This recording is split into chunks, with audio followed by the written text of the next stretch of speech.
I really commit to that. I live it. I walk it. It ain't something that I got to put on because R&B just flow through my veins. Like I always say, I'm a walking R&B song with. I'm an R&B song with legs. We are the Morning Hustle.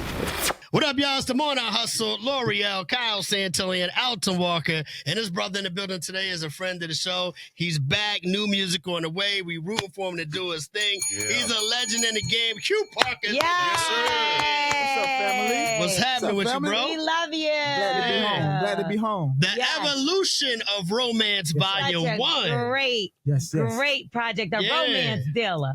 That's me. He is I and I am him. Yeah, man. Does it feel good to finally have this project out? It does, man. It does, man. I started this movement in April of 2024. Yeah. And then the first single came out in August of 24. And so as an independent artist, I've been on this journey for about 18 months. So to finally get to the finish line, one of the finish lines, to have it available for the public, it's the best, man. And then to even see the reception and how it's been received, and people already picking their favorites. It's good. Sounds good, bro. It's good. Yeah, it's good. I am gonna say you did try it though. What's that? Threesome. Of course. When I first heard the song, I was like, "Oh, I see what you did there."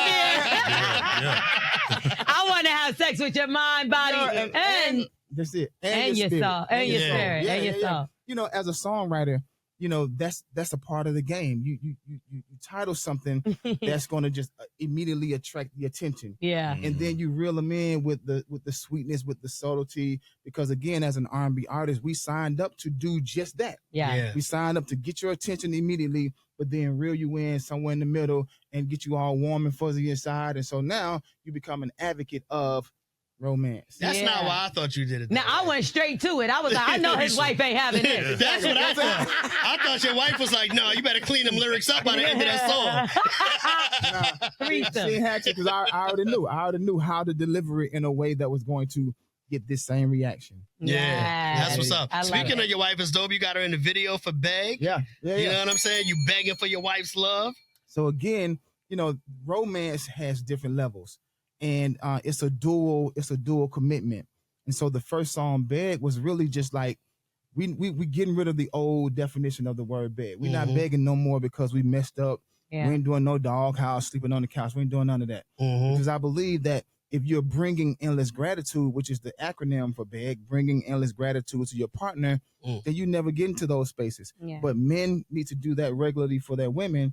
Women beg for your men too. The same thing you want from men, women, you also can participate in those same things. And so Beg started this movement off, and I thought it was just so necessary to have my wife in the video, because I hadn't been in a music video in a while. It has been 12 years or so. As I was reacclimating myself back into the space, I wanted to share that moment with my wife. Yeah. You know, it's crazy. We speak to a lot of different artists that are younger, and they always like kind of write off marriage in a sense, right? Yeah. Do you feel like you being married for so long throughout the industry has helped you, in a sense, stay out of trouble? Absolutely. I mean, being in a marriage, it gives you so much material.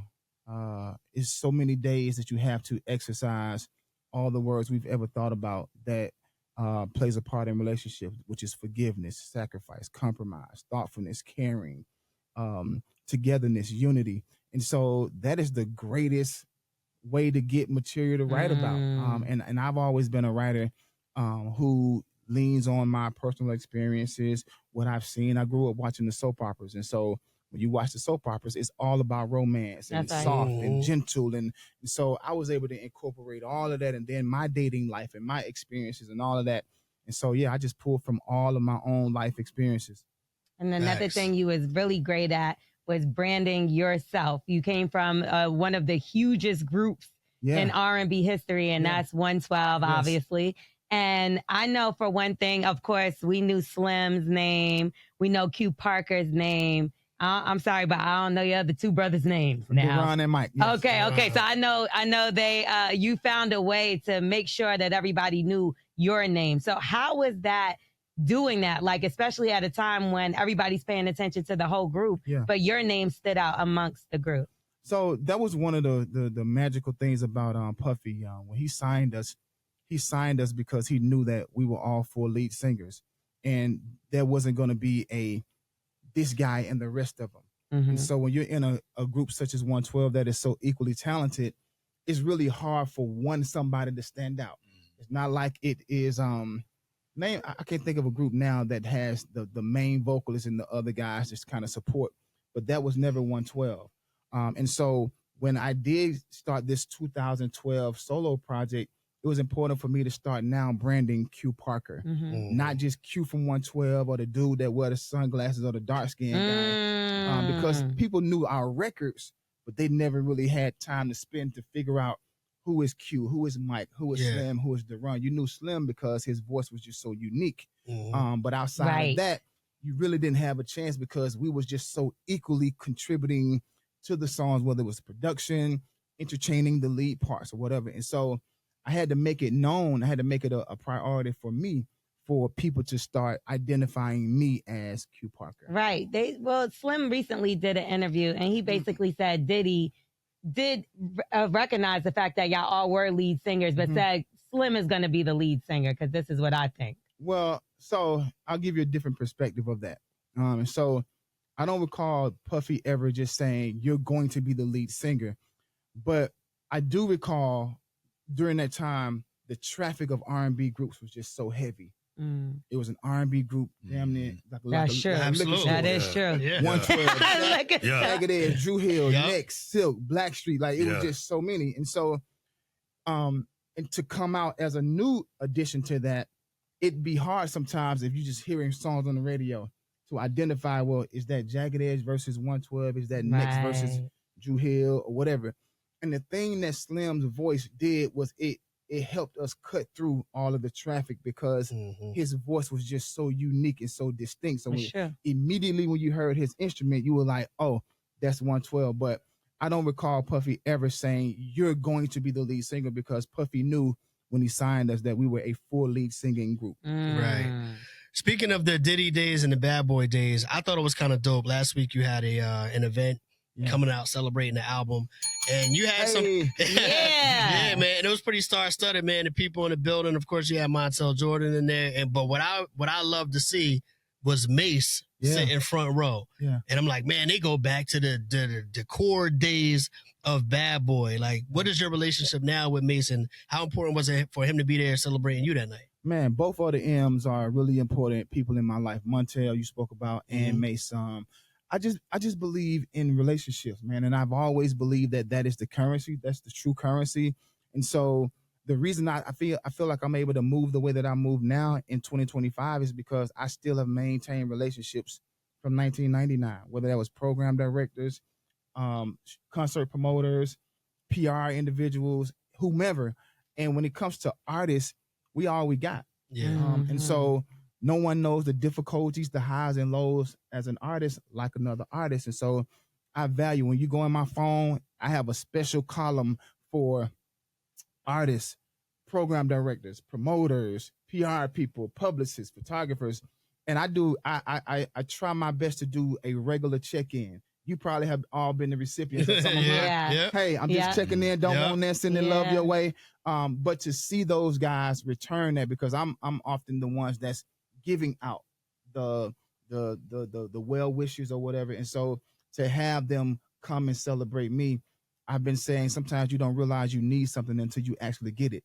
I was really prepared to just go out with my family on Friday and just celebrate this monument, in a small space, but they surprised me with almost 200, 300 people in a room. And it was just a reflective moment to just be like, wow, these people care about little old Q Parker in such a way to come spend some time with me on a Thursday night.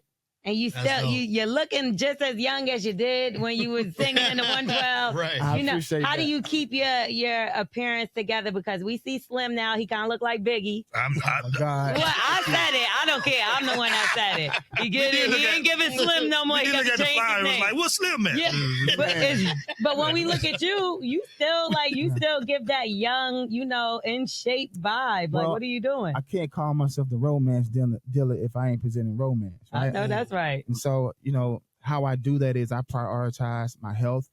I'm aware of how I eat, how I sleep, how I don't do any stress and drama.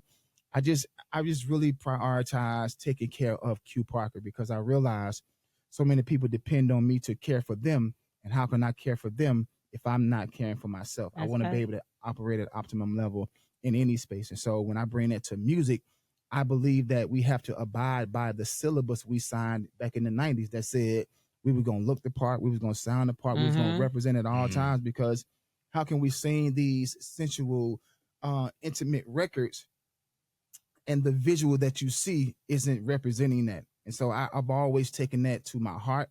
And so as I'm now releasing still music that promotes romance and all of that, I still believe in the full capacity of what a male R&B artist should look, feel, yes, come on now, bring us the sexiness. I mean, Luther was, you know. All right, now Luther was singing to a different. Never mind. We love Luther. We love Luther. Speaking of sexy. He wasn't singing to the ladies, though. Let's just be honest. Let's just be honest. Stay out of that queue. Speaking of presenting sexiness, right? He said, I ain't saying nothing. Speaking of presenting sexiness, right, but also being a family man, I know a lot of times, like, as a father, you know what I mean? Kids might see a little glimpse of some romantic moment between parents and be like, ew, nah, ew. Like, so how do your kids deal with you? And even you got grandkids now, right? Yeah. How did the younger people in your family deal with you being a sex symbol, so to speak? I mean, do they look at you like, why? Nah, they know what we all signed up for. Yeah. You know, the moment that they met me, I was already an R&B heartthrob. And I represented that particular identity in my group. And so I really commit to that. I live it. I walk it. It ain't something that I got to put on, because R&B just flow through my veins. Like I always say, I'm a walking R&B song I'm an R&B song with legs, because I embody everything about an R&B ballad, an R&B, the subtleties, the delicacies, the gentleness. But you know how kids don't want to see you in that light. That's what I'm saying. Like, they grown, they having kids, they own I know. And they support me, because when they look around, all of that's what got I feel that. Kiss these lights. You know, so one of my favorite songs on the project is Light Work. Yes. And at first I thought you said, I'm gonna make you a meal, and I was like, oh, well, that's good. But you said a meal. A meal. I thought you meant $1 million. M-I-L, M-I-L, and M-E-A-L. All of that. I'm gonna make you some of that. Yeah. So what's the meal that you would be cooking up when it comes time to be romantic? So I'm not a cook. However, so you're lying to us in these records. Okay.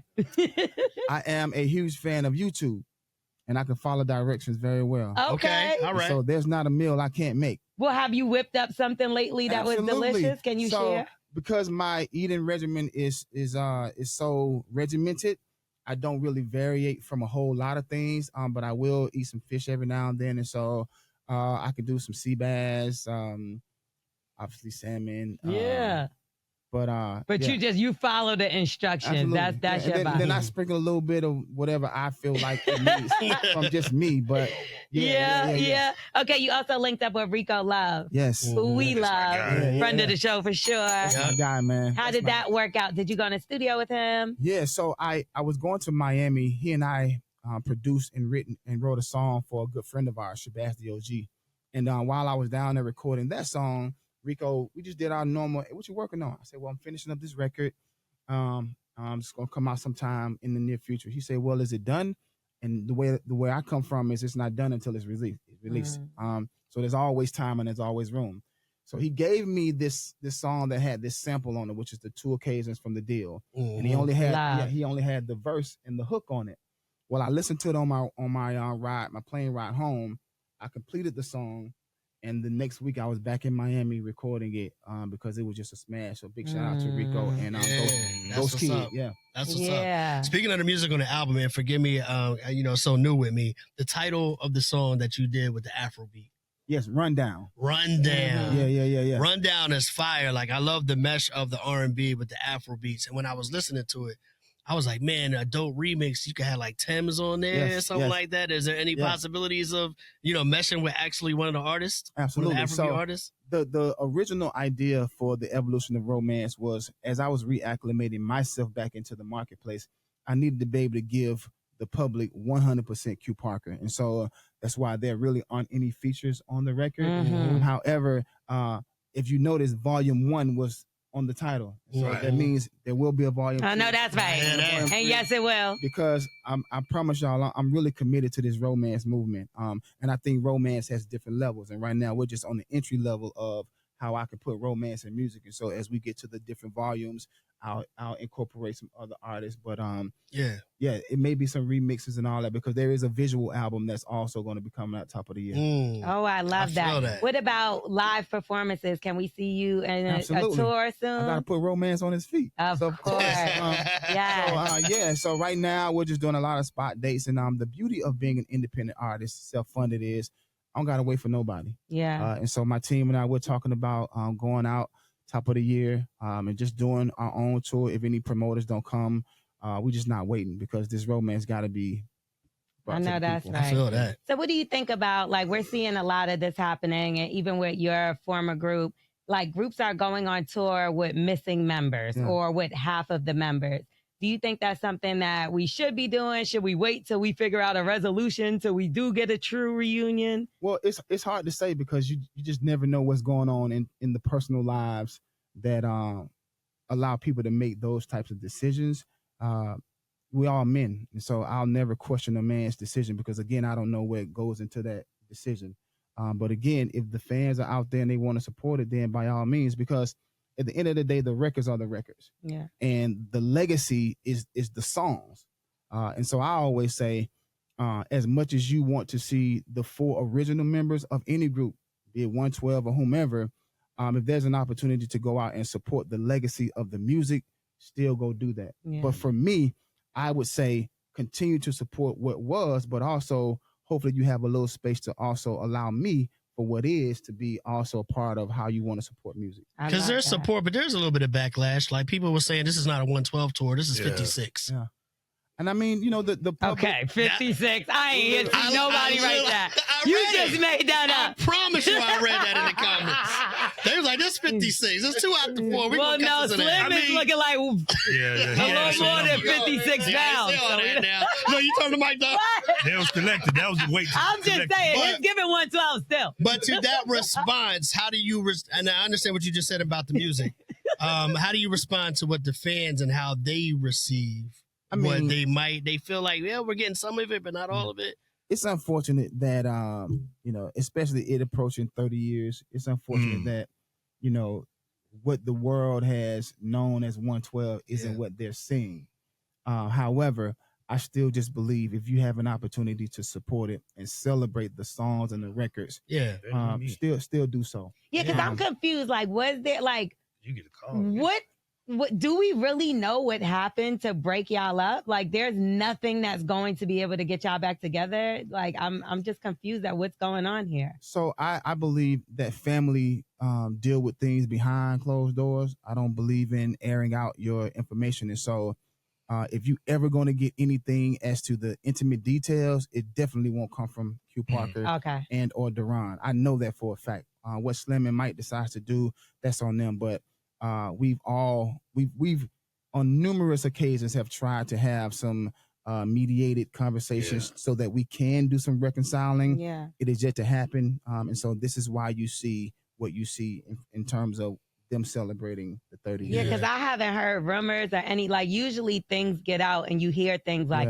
this was the reason or this was the reason. And it's really like still tight, but it's obviously something that serious that it, like, y'all are still going to court over things. And did you recently had to pay something? So I have not. There's still some open litigations that are going on that also prevents me from even speaking on certain things publicly. But at the end of the day, I will just say to everybody, I want nothing more than a reconciliation, because we deserve to be able to celebrate such an accomplishment as 30 years. That's right. As Q, Mike, Slim, and Duran. Facts. And so I'm never going to waver from that. But I also now have a singular pursuit in promoting this romance of Q Parker. Yeah. Evolution. And I'm going to do that until I can't do it anymore. But hopefully, sometime in the near future, that Q, Mike, Slim, and Deron can have a sit down where we can reconcile and give the people, I can't wait for that day because I feel like it's coming. I love your project, and I'm gonna rock with your project until that day. So it does not matter. But at the same time, we would love to see our brothers unite. Yes. And God gonna bless you because you better than me. I would buy a ticket to every concert and be booing in the front word. So you gotta sing your part from there, like. And I sing because I know that I'm saying you. This is inspiration to me because I know, I've been kicked off tours and stuff like that, and I felt a certain way. So for you to come out and just like, hey, y'all go support it, this and this and that. Listen, I applaud you because I don't know if you're just saying that for the mic. Nah. Or that's how you really feel, but it's inspiring. I'm not saying that for the mic because if anybody knows me, man, I lead with love and I take a beat before I speak. I'm very well media trained, so I know what I'm saying. Very well. And I know how to say it, and that's my genuine thoughts. But I can't necessarily concern myself with that because my focus and my mind is on this romance movement. Romance. I'm out here dealing romance. I know that's right. The romance dealer. That's my focus, and I'm gonna keep doing this until the day that comes that we can all reunite, man. And be that's what's up. Voltron like we know we supposed to be. Well, in the meantime, we supporting and rocking with you, man. But hold on, Kyle. I did see on TMZ you snuck some alcohol in the Diddy and the. No, I'm joking. Didn't see that. That wasn't you? Listen, I don't even have a relationship with alcohol, so I know it wasn't me.